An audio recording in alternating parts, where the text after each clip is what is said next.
mutilado, o corpo é que foi acidentado, não, mas ele leva no psiquismo dele toda essa realidade. Então, ele ainda se considera um ser da mesma forma que se considerava aqui, por conta ainda da sua imaturidade e da sua falta de evolução espiritual.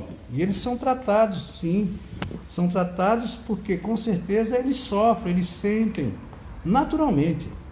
Aí, quem terá visitado um sanatório de moléstias da pele e analisado um conjunto de doentes graves, poderá imaginar o que fosse agregados de almas silenciosas e dificilmente reconhecíveis.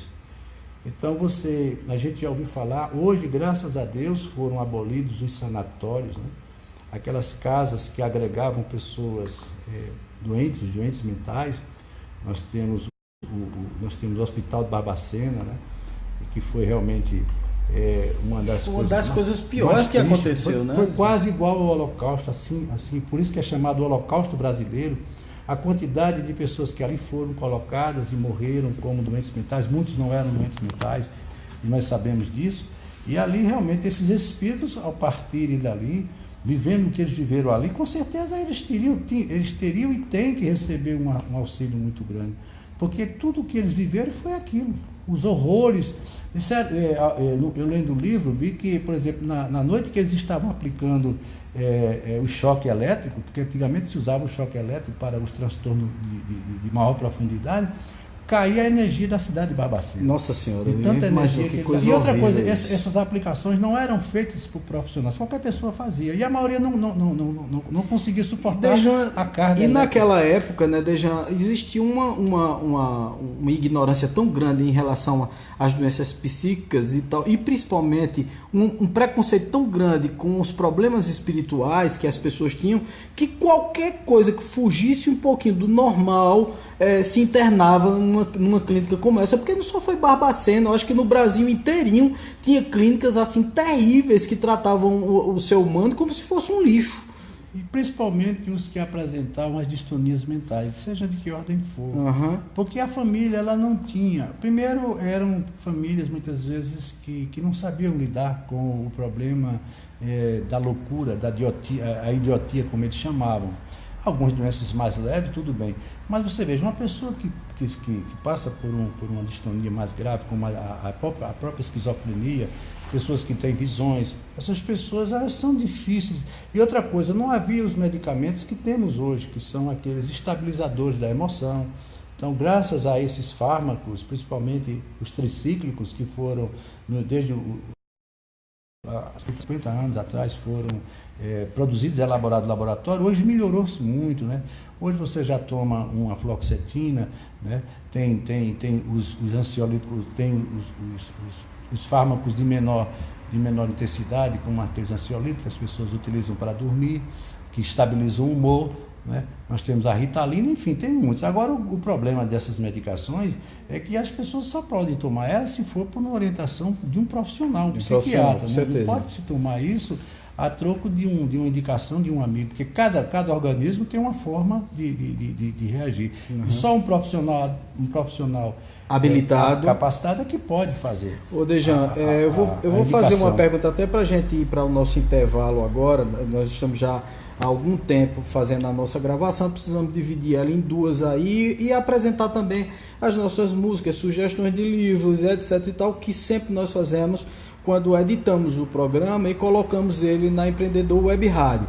Então, vamos dar um intervalozinho, mas a pergunta que não quer calar é a seguinte, Dejan. Toda doença psíquica tem um fundo espiritual ou não? Vamos deixar para o segundo bloco. Vamos dar um tempinho agora. Já já a gente volta.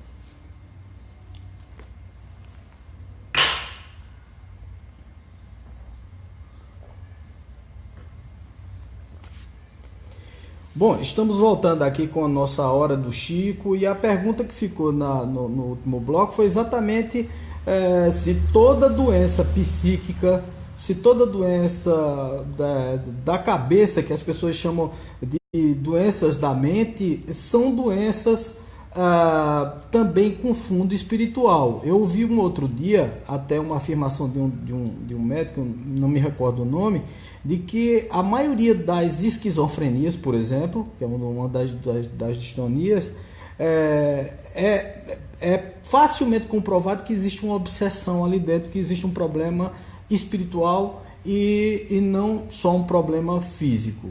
Me explica um pouquinho isso. Olha, veja bem, a gente precisa fazer uma separação que a própria medicina ela ainda não se entregou a esse propósito, que é separar mente e cérebro. Como o próprio Machado de Assis já dizia, o cérebro é o gabinete da mente, ou seja, é o lugar por onde a mente despacha. A mente é imaterial, a mente é de natureza espiritual. Você pode chamar de consciência, você pode chamar de mente, você pode chamar de espírito, tudo tem praticamente o mesmo sentido, o mesmo significado.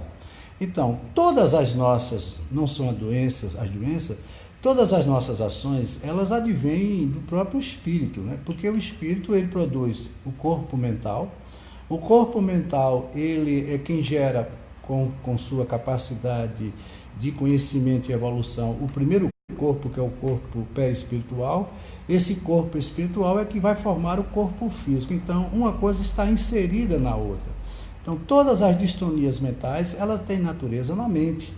Mas a mente, ela também tem o aparelho para manifestar todas as suas sensações.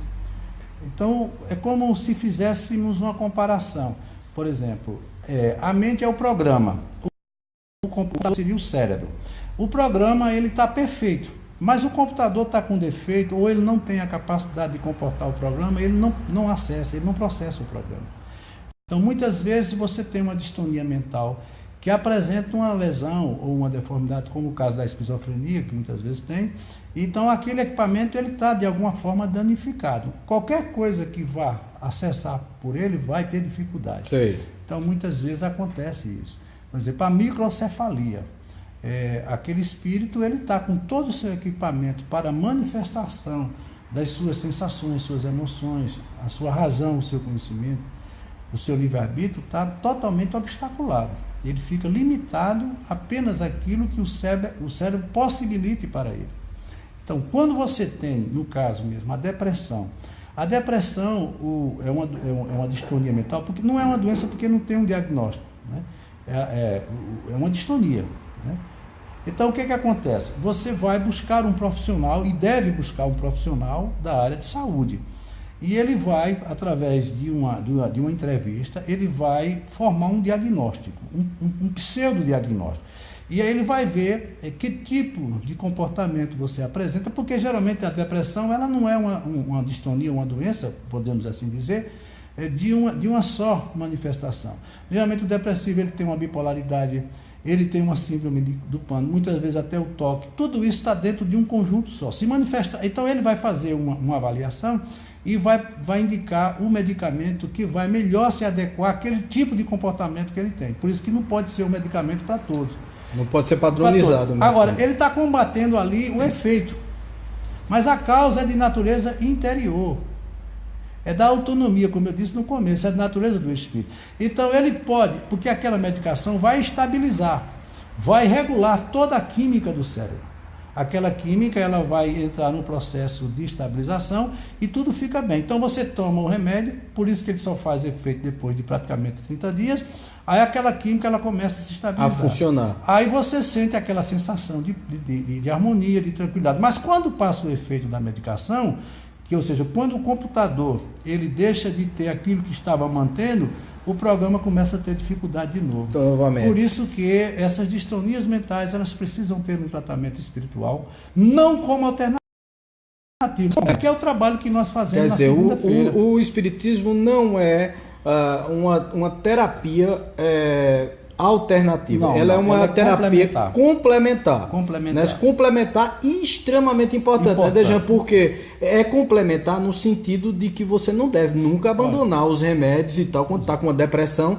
E nenhum médico, você deve continuar com o médico. Mas é fundamental porque o que vai consolidar a tua melhora da depressão é exatamente essa complementaridade. Quer dizer, essa coisa que você colocou a mais, que é o conhecimento, é você ficar por dentro de tudo que você está sentindo, saber como você vai superar psicologicamente isso. E principalmente participar das palestras, participar do tratamento com o magnetismo, como nós fazemos, a aplicação de passe, a fluidoterapia. Enfim, tudo isso vem a fortalecer. Porque você fez essa pergunta e foi excelente, Vaguinho. Porque, veja, nesse nosso livro Ação e Reação, exatamente o que está se tratando. A mente, né? A mente. Quer dizer, esses espíritos, muitos deles estão com depressão lá.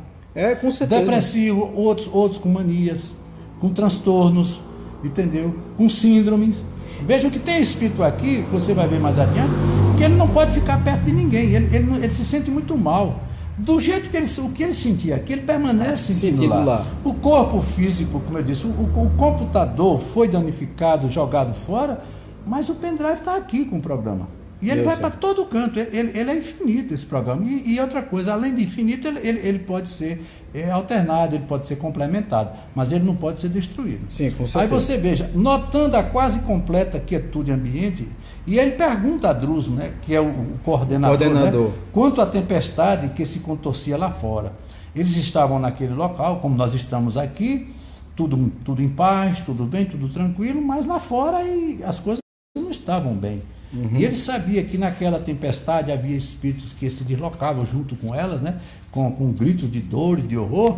Aí ele disse, informando-me o generoso amigo, que nos achávamos em salão interior daquela cidadela, exteriormente revestido de abafadores de som. Veja que eles tinham todo um aparato para não se envolverem com todo o processo que estava lá fora. É aquilo que eu digo, Vaguinho, a tempestade é a tempestade. Ela é voraz, ela é forte, ela é devastadora, ela arrasta tudo. Não adianta você brigar com ela. Você tem que criar os mecanismos de defesa, que são os abrigos, né? Porque a tempestade vai passar e ela passando, você volta, você se reconstitui, né? E aí ele disse, integrando a equipe dirigente, Hilário e eu, que eram eles dois médicos, né? Que foram médicos em experiências passadas aqui na Terra, passávamos a conhecer companheiros agradáveis e distintos, que foram os assistentes, que eles tinham toda uma equipe lá, né? Era Silas, Honório, né? A irmã Celestina, 3 dos mais destacados assessores, na condição daquela morada socorrista. Então, não nos foi possível qualquer entendimento, além das saudações comuns, porque o orientador, após indicar um dos enfermos para proferir a oração de início, que ouvimos emocionadamente, tomou a palavra e falou com naturalidade, qual se estivesse conversando numa roda de amigos. É o que eu estava dizendo, Vaguinho. É aquilo que a gente critica, aquelas pessoas que fazem aquelas palestras eloquentes e são pessoas que fazem aqueles tratamentos de autoajuda e estão vendendo isso aí. Você abre a internet, é o que mais tem, essas palestras, esses cursos. Gente, isso não tem importância nenhuma. Quando as pessoas não têm profundidade. E outra coisa, de passar com verdade. Porque ou você é verdadeiro no que diz, ou o que você está dizendo não vale nada. Está entendendo? Quer dizer, tem que sentir, né, Dejan? Para você tratar, você precisa se aprofundar na alma do cidadão. Né? Vaguinho, não pode... uma coisa muito importante é a caridade. Ela é tão nobre que ela não se agrega a nada. Mas ela dá a você uma sensação de tanta alegria depois de feito. É como se você... É o que eu digo, quando ele diz que não veja a mão esquerda o que dá a mão direita, é porque essas duas mãos estão dentro de você. A mão que está dando, a outra já está recebendo. Ou seja, quando eu faço um bem a você, esse bem já está em mim. Imediatamente já está em você. Mas a gente fica esperando, né? Eu fiz um grande bem. Mas geralmente a gente cobra até a divindade. Né? Eu fiz tanta coisa boa e estou sofrendo isso. Você já foi recompensado. Então, o que ele diz aqui, irmãos, continuemos hoje o nosso comentário acerca do bom ânimo. Veja, aqueles espíritos estavam desanimados, tristes, mutilados, enfermos. Você imagine, se nós fôssemos buscar na religião, eles estariam onde? No inferno. No inferno. E eu acho interessante, eles estariam queimando no inferno. Como é que se queima espírito? Como é que se pode queimar uma coisa etérea? Pois é. Eu queria saber que fogo é esse que queima, mas vamos lá. Então, não me creiam separado de vocês por virtudes que não possuo. Ele começou logo dizendo, não me elogiem, eu não sou diferente de vocês. Aqui no Brasil, aqui no mundo que vivemos, né? Basta qualquer pessoa, uma pessoa ter um pequeno cargo, ela está sempre acima, né? Ninguém passa por cima de mim, eu sou o máximo. Veja que a primeira coisa que ele diz aqui, olha, não me coloque cargos e títulos que eu não quero e não tenho. Eu sou tão igual a vocês. Por quê? Porque eu já passei por isso. Essa história eu conheço, mas não conheço porque me disseram, não. Eu conheço porque eu passei por isso. A palavra fácil e bem posta é muitas vezes dever espinhoso em nossa boca, constrangendo-nos a reflexão e a disciplina. Ou seja, eu estou falando para alguém, estou dando um sermão, mas o sermão já foi meu. O que eu estou dizendo a você que não faça, já deveria ter feito. Essa corrente ela não pode se quebrar. Com certeza. Então, por isso que eu digo, Vaguinho, o que é que eu faço para fazer uma boa palestra? Falo para você. Se coloque na primeira pessoa dessa sua palestra, que ela vai ser perfeita. Se corrija, ajudando as pessoas a se corrigirem. Com certeza. Por isso que muitas vezes as pessoas, o exemplo é dignificante. O exemplo é tudo, né? A palavra pode modificar, mas o exemplo na realidade arrasa, né? O exemplo termina sendo arrebatador, porque você está ali demonstrando as coisas que você passa, né? Eu costumo sempre dizer que a gente que fala, o palestrante espírita, ele é o maior devedor entre todos que estão ali naquele local, porque ele está identificando nas coisas que ele está dizendo, está identificando as próprias falhas, os próprios erros, os próprios problemas que passa, né? Então a partir dele só sei falar bem daquilo que eu conheço, né? Eu não posso falar bem numa coisa que eu não conheço. E às vezes a pessoa quer ali fazer um teatro, né? Aí na hora que faz o teatro, dramatizou, acabou, não é mais palestra, já vira peça teatral. E o que é interessante, Vaguinho, você estava falando até do negócio das aulas de química que era dada pelo telecurso, que era um ator ali, uma atriz. Eu passava a semana toda preparando as minhas aulas, né? Olha, eu professor, fui formado em química, monitor, conhecia tanto a química prática como a química teórica. Acordava no sábado de manhã, via um ator dando aula de química muito melhor do que eu. Mas o que acontece? Ele pegava aquele texto, né? Do jeito que ele decora o texto de uma gravação de um capítulo de uma novela, ele decorava aquilo e como ele era um ator, ele fazia aquilo. Logo ele tinha recursos, né? Audiovisuais que eu não tinha. Mas o que acontece? Qualquer coisa que fugisse daquilo, ele não tinha como responder. É diferente de uma aula, como nós estamos fazendo aqui agora, nós estamos nos colocando à disposição para as pessoas fazerem perguntas. Com porque certeza. Nós sabemos e temos noção do que nós estamos dizendo. Nós não somos o dono da verdade. Pode ser que alguém faça a pergunta que eu não tenha a resposta. Agora, imediatamente. Mas nós vamos estudar, vamos pesquisar e na próxima semana nós traremos, com certeza, talvez não a resposta, mas pelo menos uma justificativa, né? sobre aquilo. Então veja o que é que ele diz aqui. Também sou aqui um companheiro à espera da volta. Veja que ele começa o discurso dele com muita grandeza e em termos de humildade. Olha, imagine o quanto esse espírito ele era evoluído, porque ele se coloca na condição de falar para uma assembleia do tamanho que era aquela, e ele realmente estava ali com todas as prerrogativas da espiritualidade maior para fazê-lo. Ele não estava ali porque alguém de graça, né? Agora, a prisão redentora da carne acena-nos ao regresso. Ou seja, nós estamos aqui, mas vamos voltar. Por isso, Vaguinho, que vem exatamente aquilo que você perguntou no início. Por que tanto tratamento? Porque eles vão ter que voltar. É um aluno reprovado que está temporariamente de férias, mas que vai voltar para a escola para continuar seus estudos. Vejam que eles são muito objetivos nesse sentido. Porque as pessoas, não, a redenção eterna, o céu, isso não existe, gente. A vida não para, a vida não cessa. E a morte é o jogo eterno da ilusão. Deja, isso seria muito chato, né, se parasse. Não porque que coisa mais terrível. Já pensou você parar e começar... A partir daquele momento você não faz mais nada na vida, você fica estático, você não consegue evoluir em nada, sentir qualquer outra coisa que não seja... Eu acho que isso não tem muito sentido, né? Eu acho que quanto mais evoluído o espírito está, mais ele trabalha, mais ele toma conta de coisas importantes, mais ele evolui no processo da evolução universal, da evolução que é preconizada pelo próprio espiritismo. Não tenha dúvida. E o que é interessante, Vaguinho, é que eles são muito objetivos nesse sentido. Uhum. Eles colocam as coisas de forma que você entenda da maneira mais simples possível, porque é muito fácil você ser, muitas vezes, uma pessoa complexa, né, e gerar uma perspectiva de complexidade e para querer demonstrar um certo conhecimento que com certeza não vai funcionar com pequenos discursos ou com palavras, mas tudo aquilo pairava numa grande realidade. Qual era essa realidade?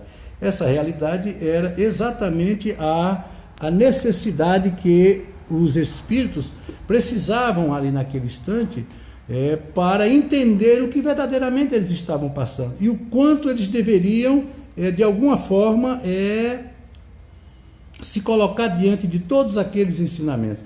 E a espiritualidade, ela tem essa prerrogativa, que é exatamente a de orientar, né? O resgate era feito de acordo com aquilo que eles poderiam aprender, sem impositivos, né? sem cobranças, porque mais do que ninguém eles sabiam o sofrimento daqueles homens.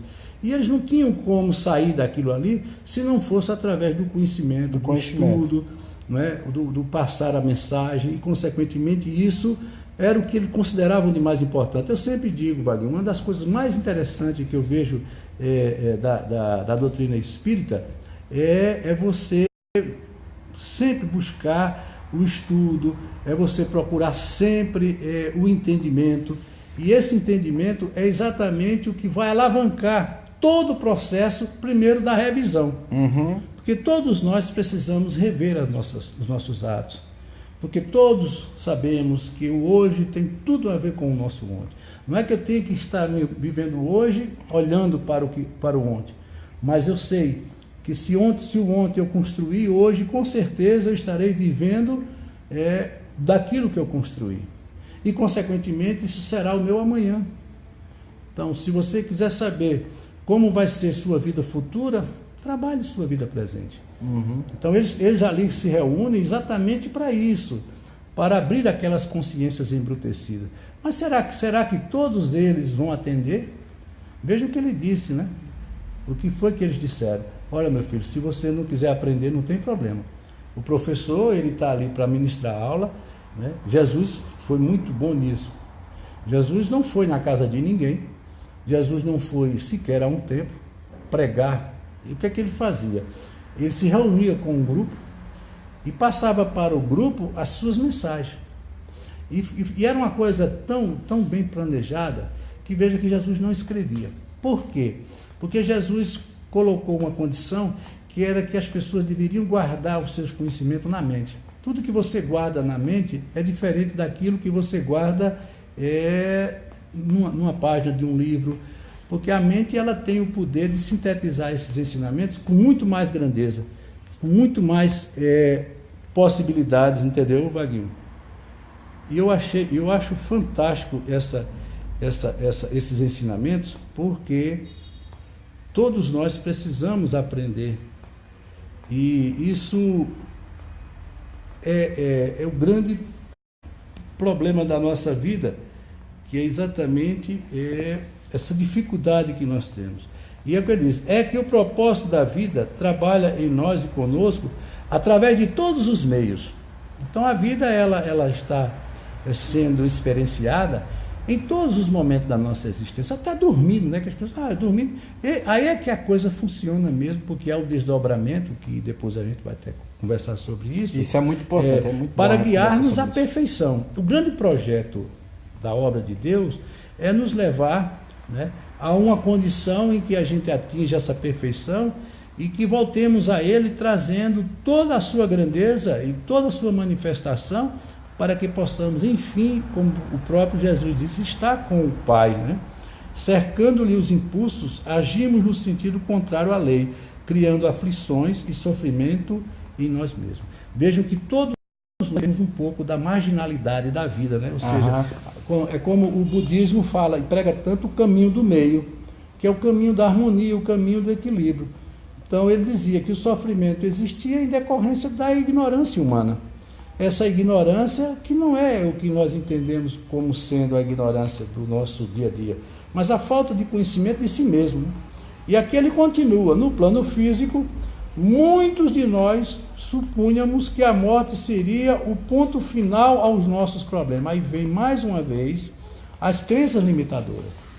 Aí eu morro, tudo acaba, aí vem exatamente o problema do suicídio. É quando o suicida pensa que ele, tirando a vida, vai resolver o problema dele. Ele tira o seu problema. E aí, quando eu digo o desapontamento vai ser grande, porque ele vai ver que além de não ter resolvido o problema, ele aumentou mais ainda a sua carga de dificuldades e de problema. Enquanto outros, muitos se acreditavam privilegiados da infinita bondade por haverem abraçados atitudes de superfície nos tempos religiosos. Vocês sabem, nós sabemos que existem religiões, crenças, que ainda guardam a ideia de uma libertação, né, de uma salvação. Por isso que Allan Kardec foi fantástico. Quando ele disse fora da caridade uma salvação, ele podia ter dito fora do espiritismo, mas fora da caridade, ou seja, ele generalizou. Ele abriu o leque para todas as possibilidades.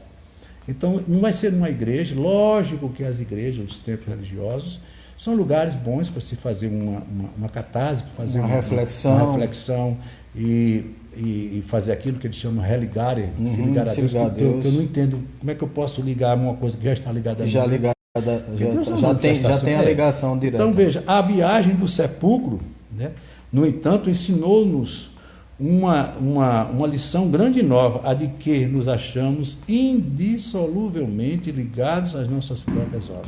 Não há como descompatibilizar. Vaguinho, se eu sair daqui levando inimigos, levando pendências, eu vou ter que voltar. Não é que vão me mandar para o penalidade, eu mesmo vou pedir. Lógico. Por isso que eles reconcilia-te com teu inimigo, enquanto estiveres a caminho, para que mais tarde o juiz, é quando vem uma reencarnação impositiva, ou seja, ao invés de você projetar e programar a sua reencarnação, você uma equipe vai programar vai fazer essa programação. E outra coisa, graças à misericórdia de Deus, que ainda tem quem faça isso. Pois é, porque podia ser pela sua própria conta. Se fosse por sua própria conta, às vezes o indivíduo está tão absorto, tão introjetivo, que termina não compreendendo a situação e não consegue projetar as suas próximas encarnações.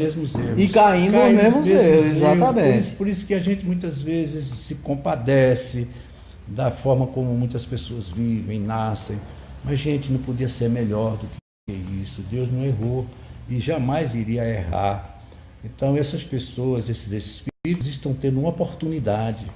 Eu sei que é duro, muitas vezes a gente se compadece, sofre, como eu disse, mas, gente, era o melhor que poderia ser feito, entendeu? Exatamente. Então, veja, a viagem do sepulcro, no entanto, ensinou-nos a uma lição grande e nova, a de que nos achamos indissoluvelmente ligados às nossas próprias obras. Veja que ele aqui reforça.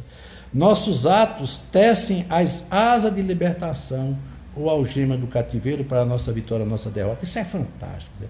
Quer dizer, eu vou traçar o meu próprio destino, se é que a gente pode falar em destino, de acordo com o que eu tenho para compor a minha vida. Né? É o que eu digo sempre, Faguinho, é uma cortina que se abre, e eu estou com toda a minha história para apresentar, e eu vou convidar todos aqueles que farão parte dessa minha apresentação, que é a história que eu vou viver temporariamente. Sim. E aí eu vou contracenar com todos. E essas cenas, elas terão uma representação muito grande.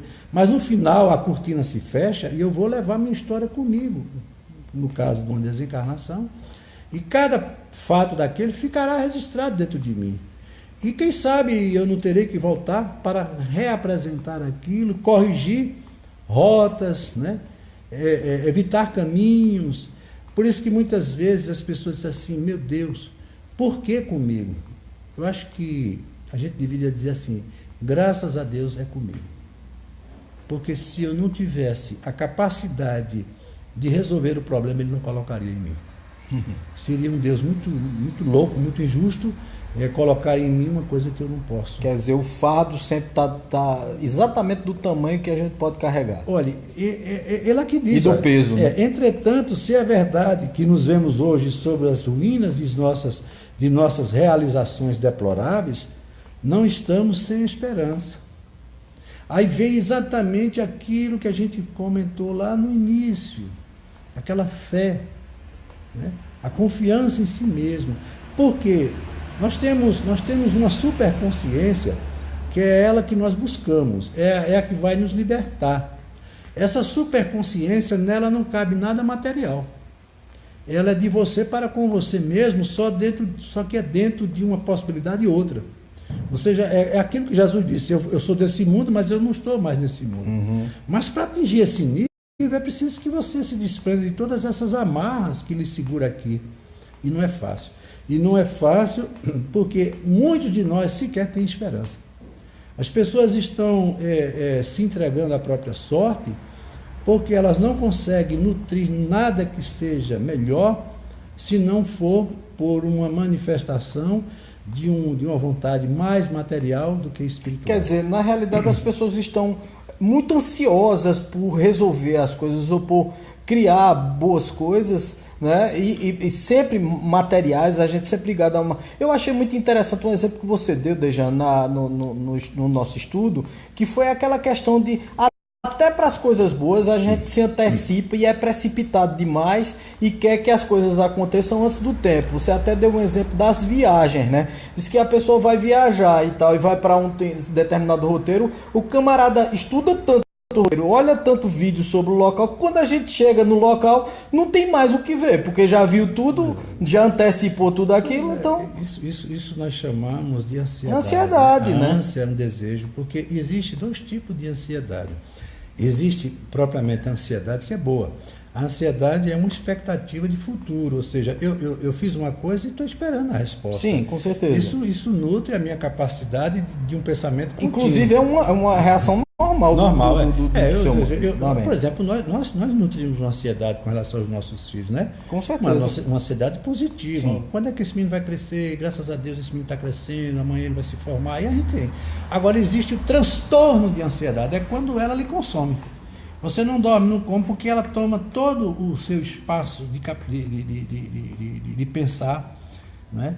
de raciocinar, e você passa a ser refém dela. Isso gera um sintoma de estresse, e aí vem as outras doenças que se associam por natureza própria. Então veja o que é que ele diz aqui. Se somos vítimas de nós mesmos, somos igualmente beneficiários da tolerância divina, que ele nos descerra os santuários da vida para que saibamos expiar e resolver, restaurar e ressarcir. Eu vou repetir isso aqui, muito importante. Muito bacana. Olha, nós estamos aqui para expiar. Expiar, gente, o que seria expiar? É importante até esclarecer isso. Expiar é você sofrer as consequências do mal que você causou. Sim, isso é uma expiação. É porque, por exemplo, se eu não tenho grandeza para entender de outra forma, eu vou ter que entender dessa forma. Ou seja, se uma pessoa ela bate com a mão na parede e você faz o curativo, ela vai continuar batendo, vai chegar uma hora que ela vai estragar, vai danificar a mão. Por quê? Porque ao invés do curativo ter sido feito na mão, que deveria ser, mas a gente deveria fazer um curativo mental, porque a mente é quem está levando ela a bater na parede. Então a expiação é quando essa mente ela não pensa.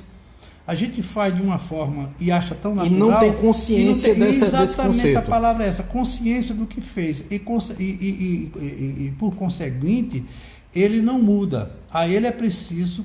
né, pagar as penas, por exemplo, um mal que eu fiz, não é aquela coisa, bateu, levou, que a gente tanto fala, mas pode acontecer dessa forma, pode, porque não há outra maneira para ele se corrigir a não ser dessa forma. Então estamos num mundo de expiação e prova. Isso foi expiação. E a prova? As provas são escolhas. Por exemplo, eu lhe fiz um grande mal, mas eu não sou uma pessoa do mal. Eu, por um ato, por um deslize, por uma consequência ou outra, eu lhe prejudiquei. Mas eu quero me redimir. Aí vem primeiro o arrependimento. A primeira coisa para a prova é o arrependimento. Depois a ação, que vai restaurar aquilo que eu fiz. Então eu quero pagar esse mal com amor. Sei. Entendeu? Então, por exemplo, uma mãe que abortou todo mundo passado, na experiência passada. Ela foi uma mãe aborteira. Por quê? Ela era uma pessoa boa, mas ela era uma mulher que não tinha outra coisa a fazer, a não ser se livrar daquilo que ela não tinha como cuidar.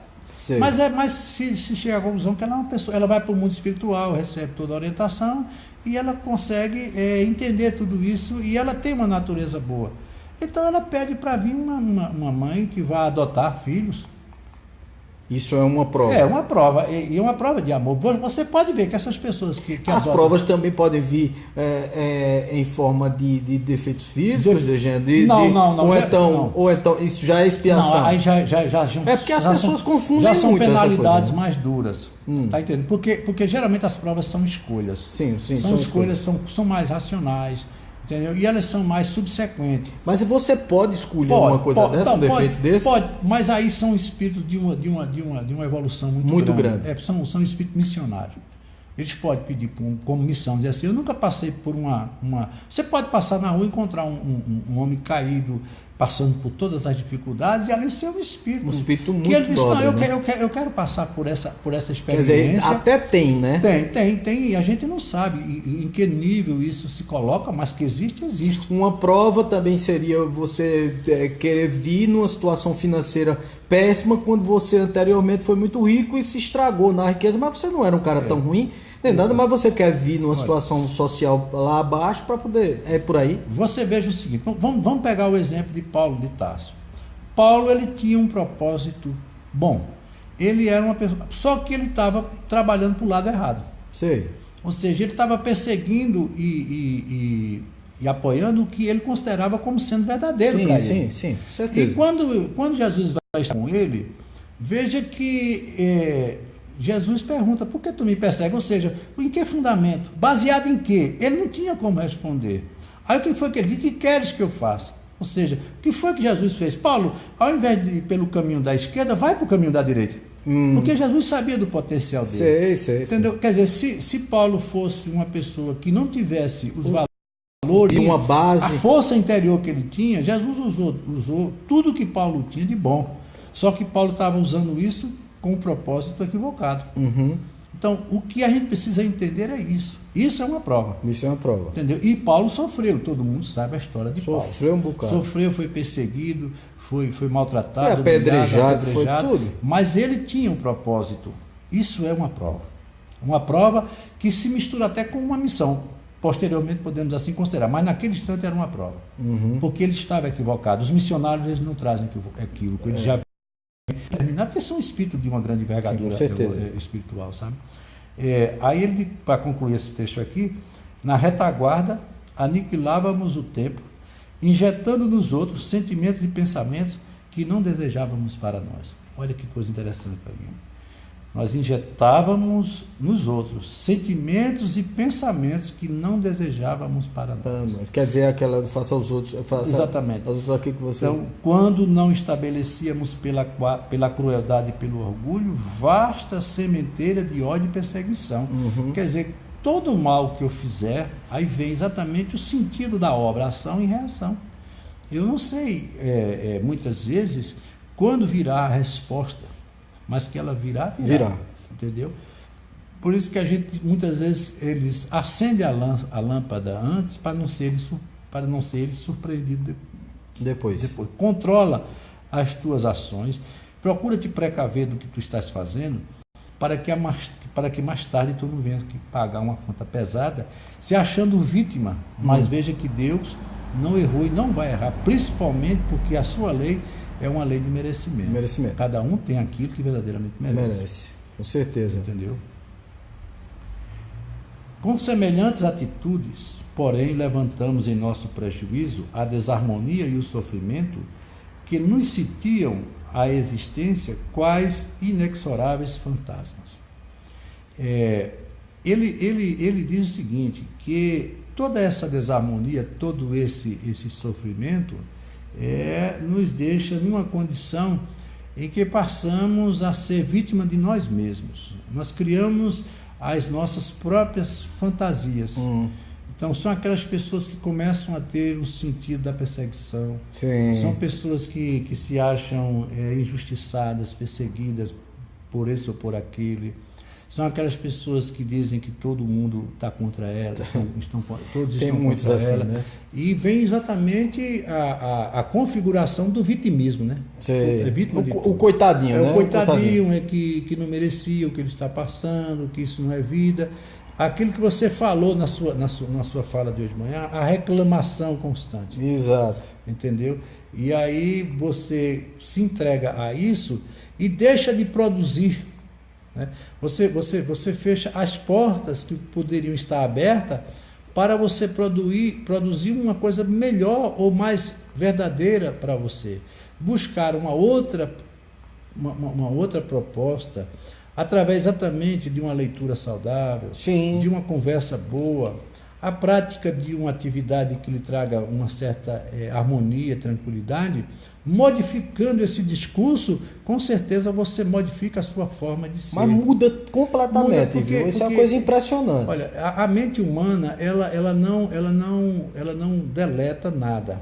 Tudo que você colocar na sua consciência, ou captar pela consciência, vai para as suas áreas mais internas, que são os gânglios basais, subconsciente e o inconsciente.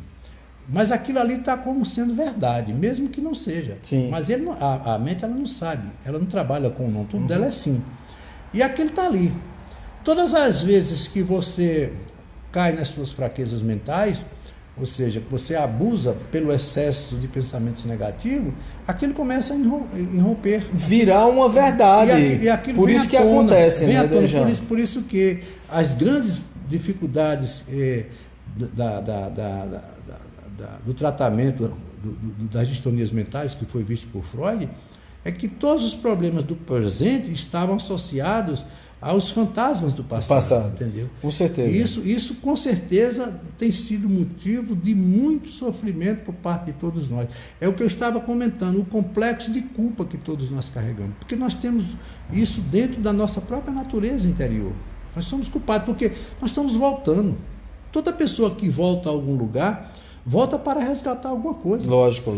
Ou para continuar uma grande obra, ou para consertar um grande prejuízo que ele causou. Então ele está ali, mas ele não quer entender. Ele não quer entender porque aquilo é uma coisa tão forte e ao mesmo tempo reclama dele uma atitude, um comportamento, um esforço, um empenho, e ele com certeza vive a preguiça mental que todos nós vivemos. Vamos lá, né? Concluímos a noite de hoje. Eu acho tem mais alguma coisa? Eu acho que hoje a gente pode terminar por aqui. Concluir, né? eu acredito que deu para a gente passar alguma coisa, né, Wagner? Sim, com certeza. Eu acho que foi fantástico. É um bate-papo que a gente conseguiu realmente discutir várias coisas desse capítulo 2, que é a instrução dos espíritos, né, dos instrutores, né, da Mansão da Paz. E o interessante é que todo esse papo leva sempre da cria, né? Sempre da cria. A gente sempre termina comentando muita coisa a mais e tal, vários aspectos do dia a dia, as coisas que acontecem com as pessoas normalmente no dia a dia, né, Dejan? Eu acho que o bom da proposta da Hora do Chico é exatamente a gente discutir, filosofar sobre vida, né? E falar sobre vida real, não vida sei lá, a vida que está, aparecendo na televisão, né? Surreal. Não é assim, a gente está falando de vida real, né? Inclusive, Vaguinho, tem uma coisa interessante. Eu tenho recebido muitas informações pelo WhatsApp, pelo Facebook Messenger. E as pessoas pedem muito para eu falar, fazem perguntas. Eu até peço desculpa àqueles que eu não... Porque eu tenho dificuldade muito grande de responder essas perguntas pelos meios de comunicação. Sim. Porque muitas vezes são perguntas que precisam ser mostradas de forma mais longa e, consequentemente, isso denota de um tempo. Eu peço até perdão a essas pessoas, porque realmente não dá para responder. Sim. Mas umas 2 pessoas me pediram essa semana para ver se eu falava dentro desse tema sobre sonhos. Ah, sim, entendeu? Muito bom. Eu vou ver se na próxima semana... Na próxima semana vamos trabalhar a gente falar sobre sonho, porque há uma incompreensão, uma complexidade muito grande sobre o que vem a ser sonho. Uhum. Muita coisa a gente pode esclarecer também dentro desse... Eu vou ver se eu faço uma infiltração desse pensamento, vou agregar esse pensamento ao nosso estudo, para na próxima semana a gente falar sobre sonhos. Isso é fantástico, porque a gente termina colocando o pessoal para participar e as pessoas ainda estão meio acanhadas para fazer perguntas pela internet. É natural. Né? Porque vocês, vou relembrar, a gente fala no começo, mas muita gente entra depois não pegou a comunicação da gente. Vocês podem fazer perguntas, porque eu estou aqui acompanhando direto. Eu acho que vocês perceberam que eu estou o tempo todo me curvando e olhando no computador. É porque eu estou olhando para ver se tem alguma pergunta. Por exemplo, a Mônica Fonseca, ela disse assim: a vida é feita de ciclos evolutivos de acordo com o aprendizado de cada um. Fantástico, uma boa observação, viu, Mônica? Obrigado aí pela tua participação. Inclusive, Mônica usou uma palavra muito importante, ciclos. Porque os ciclos, eles não têm data, não têm época. O ciclo é uma passagem. Ele é atemporal e ela fala com muita propriedade. São ciclos mesmo. Na vida se dá são ciclos. É porque, por exemplo, tem coisas que acontecem em determinado tempo, mas elas podem acontecer em tempos diferentes, e por isso que eles chamam os ciclos da vida, porque a vida é ciclotômica, né? A própria natureza ela é cíclica, né? Então, por isso que ela colocou muito bem essa questão do ciclo, né? Muito bem, Mônica. Muito interessante. Ótimo. Então, quer dizer, vocês podem fazer os seus questionamentos pela internet e a gente vai ler aqui os questionamentos, vai dizer quem foi que fez a pergunta, vai tentar responder, como a gente já falou, dentro das nossas possibilidades de resposta, né, Dejan? Que a gente não sabe de tudo, o Espiritismo é extremamente rico, a gente não consegue englobar todo esse conhecimento e sempre que possível tentar responder, discutir, conversar sobre o assunto. Exato. E aproveitando o término que você já colocou, avisando que na próxima sexta-feira, por ser feriado, nós não vamos ter nossa aula lá no Chico. E, consequentemente, ficará para a outra sexta-feira. Então, sexta-feira no mês de julho, né? Porque sexta-feira agora é dia 28. É, né? 28. Pronto. E aí, avisando que amanhã estaremos lá com o nosso hospital, o Chico Xavier, aberto para atendimento a todos. E na quarta-feira também nós não teremos atividade por conta do Jogo do Brasil. Do Jogo do Brasil, com certeza. Então, gente, veja, só para lembrar que o nosso programa na rádio, ele acontece às 20 horas na terça-feira. Então, toda essa gravação aqui que a gente está fazendo e transmitindo ao vivo para vocês na internet, ela vai ser editada, né? A parte do áudio dela vai ser editada. Nós vamos colocar as sugestões de leitura, né, da Hora do Chico, vamos colocar algumas coisas que são bem interessantes dentro do programa e também algumas músicas e mais a nossa gravação. E quando o Dejan diz amanhã nós temos o nosso hospital espiritual, é amanhã segunda-feira, toda segunda-feira, então vamos passar logo a agenda do Chico para vocês, né? Todas as atividades que nós temos lá no Grupo de Estudos Espíritas Chico Xavier. Na segunda-feira nós temos o atendimento, né, que é do Hospital Espiritual com os passes magnéticos, o abraço fraterno, a partir das 17h30 ou 18 horas. Bom, muita gente não consegue chegar mais cedo, mas bom, a partir das 17h30 a gente já está lá desde cedo, né, Dejan? O pessoal sempre está lá acolhendo o pessoal, desde de tardezinho, do começo da tarde até sair. Então o tratamento ele vai até quando terminar a última pessoa sair, que terminar o último tratamento, é que a gente conclui e sai de lá do Grupo de Estudos Espíritas Chico Xavier. Então, portanto, das 18 até quando sai a última pessoa. Na terça-feira nós temos o nosso estudo do Obreiros da Vida Eterna com o nosso Sérgio Murilo.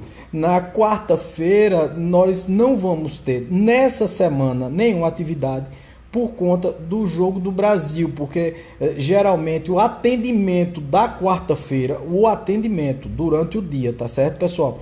Não vai haver por conta desse jogo. O jogo é exatamente na hora do atendimento que é na parte da tarde. Dejan começa a atender de manhã, mas como é de manhã e de tarde, geralmente é um complemento. Amanhã, na realidade, surgiu para Dejan ter alguns agendamentos, né? Mas o tratamento mesmo, a palestra, é só pela tarde, então é bem na hora do Jogo do Brasil.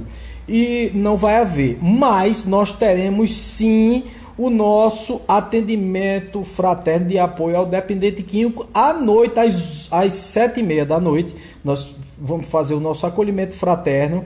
Às 8 horas teremos a nossa palestra, que será transmitida ao vivo, mas quem quiser pode dar um pulo lá no grupo de estudos espíritas Chico Xavier. Aliás, é até bom que vá, porque vai chegar lá, a gente vai poder interagir, né?